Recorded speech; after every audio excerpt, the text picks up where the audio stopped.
জিপিটা কোন প্রসেসে নেওয়া হয় সেটা বলুন। আসলে জিপি মানি এটা আসলে চাঁদা নেওয়া, এটা একটা সংকেত এই ব্যাপারটা।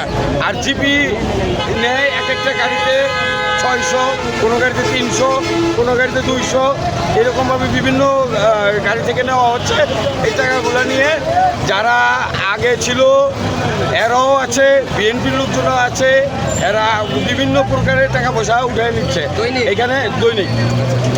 প্রত্যেক গাড়ি প্রতি নেয় না কাউন্টার প্রতি নেয়? এরা প্রত্যেক গাড়ি প্রতি নেয়। এরা যে একটা সংগঠন আছে ওই সংগঠনতে বিভিন্নভাবে দিচ্ছে আর কি। কারণ তার মানে ওনারা সংগঠন থেকেও নেয়, গাড়ি থেকেও নেয়, কাউন্টার থেকেও নেয়, সব খানতে দৈনিক।